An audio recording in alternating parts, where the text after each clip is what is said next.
What a headshot! What a head! How's it, guys? This is Dayvy, FPL, and welcome back to the Fantasy Premier League video here on my channel. Now in this video, I'll be taking you guys through my very own team selection for the upcoming Game Week 12. So the international break is slowly coming to an end, and we're getting all that news about our FPL players. That news hasn't been all good, unfortunately some international break injuries, and I'll be addressing that with only one free transfer. Now we're going to have a ton of press conferences coming up tomorrow, so please make sure that you guys are keeping up to date with the news.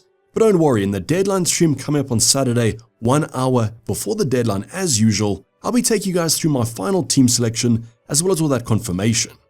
So in this video, I'll be taking a quick review of how Game Week 11 actually went. I know it feels like forever ago, then jumping straight into that Game Week 12 goodness with one free transfer, and we basically have to use it. So if that's something you guys are interested in, sit back, relax, and let's get straight into it.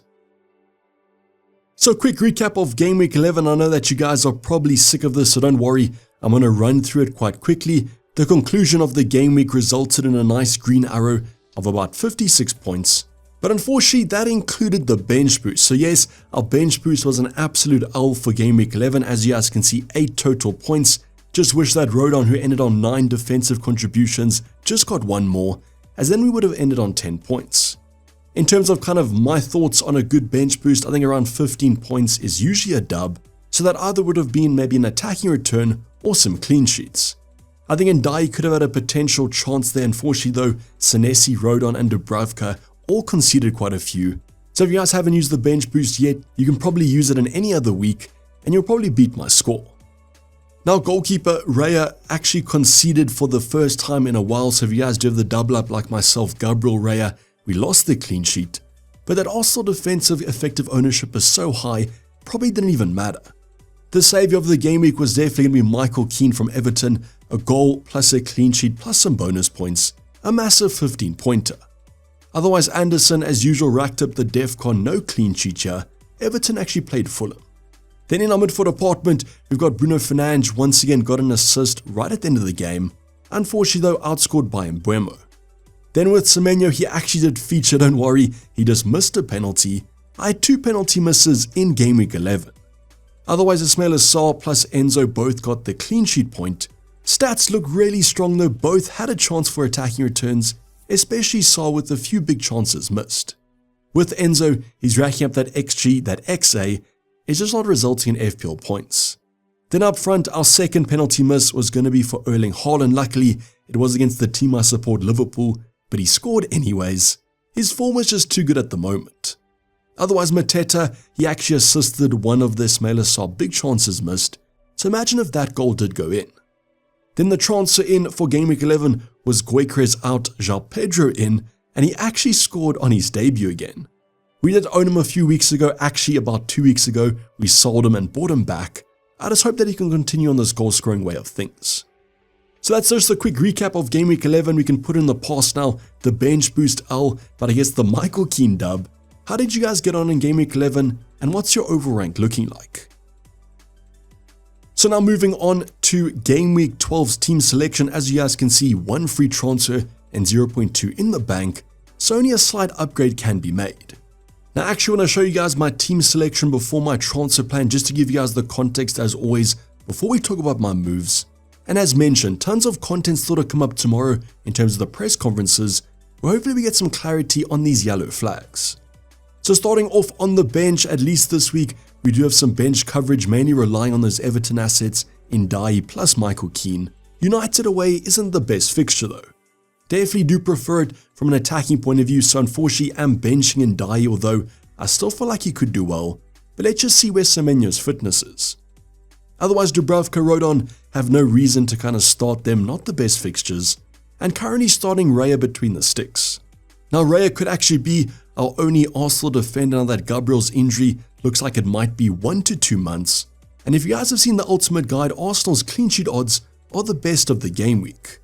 That team is just simply ridiculous. The amount of XG conceded they have every fixture is just sublime, so I'm pretty confident that Raya might actually keep a clean sheet here. How will that Arsenal defense carry on though if Gabriel was out injured for a long time though?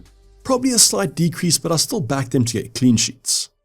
With Senesi as well as Anderson, great fixtures coming up, home fixtures West Ham plus Sunderland.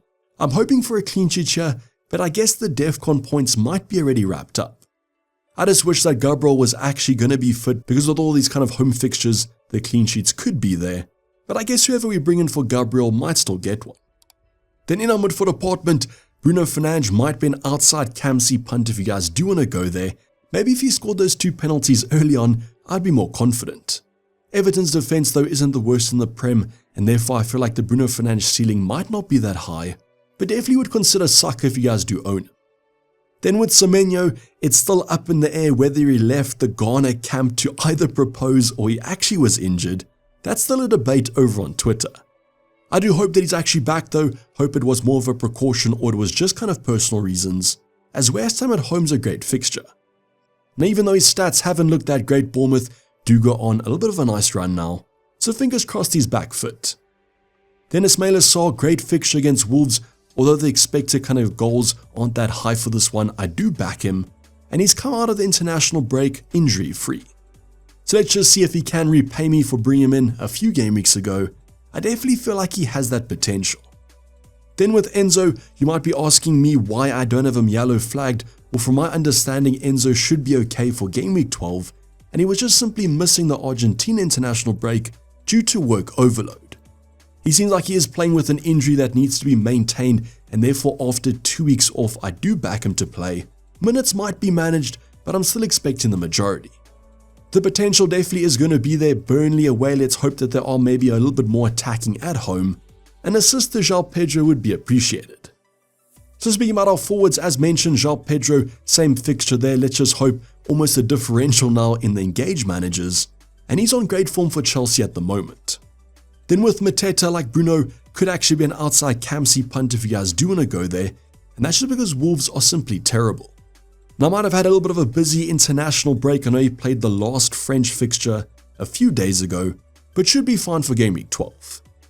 As you guys can see though, I'm not trusting him with the Camsey at the moment. It's still going to be on Erling Haaland against Newcastle away. As mentioned, if you guys do want a good differential, I can understand it.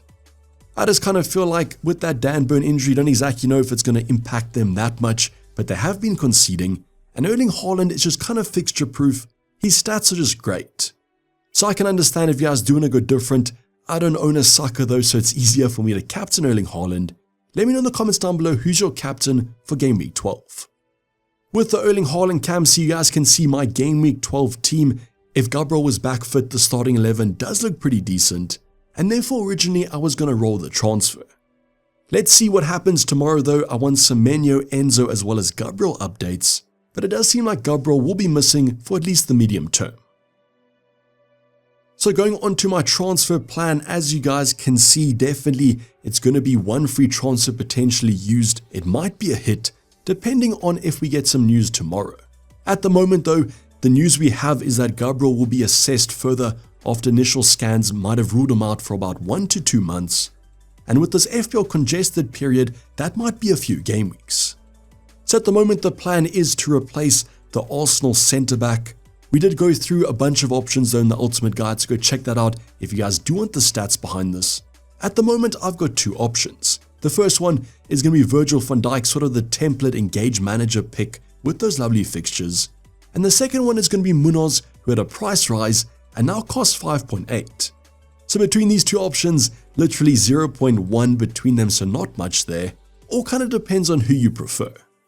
Now the one thing I do want to talk to you guys about is please kind of get a formulation of a plan for your free hit, as that might depend on who you guys choose. The reason I'm saying that is that in my opinion, game week 13 and game week 16 are kind of the weeks to free hit, and game week 16 has come around because Man City do play Crystal Palace. So the play for game week 13 is kind of triple up on Man City options as they do play Leeds at home, versus game week 16 where you guys will probably avoid them as they have Crystal Palace away. Now if you guys still have your triple caps, and also think about that, game week 17 does look nice though against West Ham at home for Haaland. You don't necessarily have to go for game week 13 against Leeds at home. But if you look at Munoz, if you do free it in game week 16, you're avoiding that Man City at home fixture, which is the one to avoid, and therefore does make him a pretty decent option. Saying that though, Virgil van Dijk does have pretty good fixtures from now till that kind of medium term, and probably the better fixtures on paper. Both of these 2 assets are quite attacking, but Munoz definitely takes the edge, and the worrying thing is the fact that Liverpool defense hasn't been that great. They could improve though with these fixtures. They do look good on paper for clean sheets, and I'm finding it quite hard to decide between the two of them. At the moment, I'm currently slightly going towards Virgil van Dijk. As a Liverpool fan, I finally won some of the team I support, but it's literally probably 55 to 45%. Now, if you guys saw my ultimate guide, you might be wondering, I sort of recommended going for an Arsenal asset. Why am I not choosing them? I'm slightly concerned there could be some rotation around the timber over this Christmas period. That's just something that you guys must take into account. You must go for the most nailed option because things are going to get a little bit spicy later on. When teams are playing most midweeks, who's the most nailed? And that's why I do like Virgil van Dijk.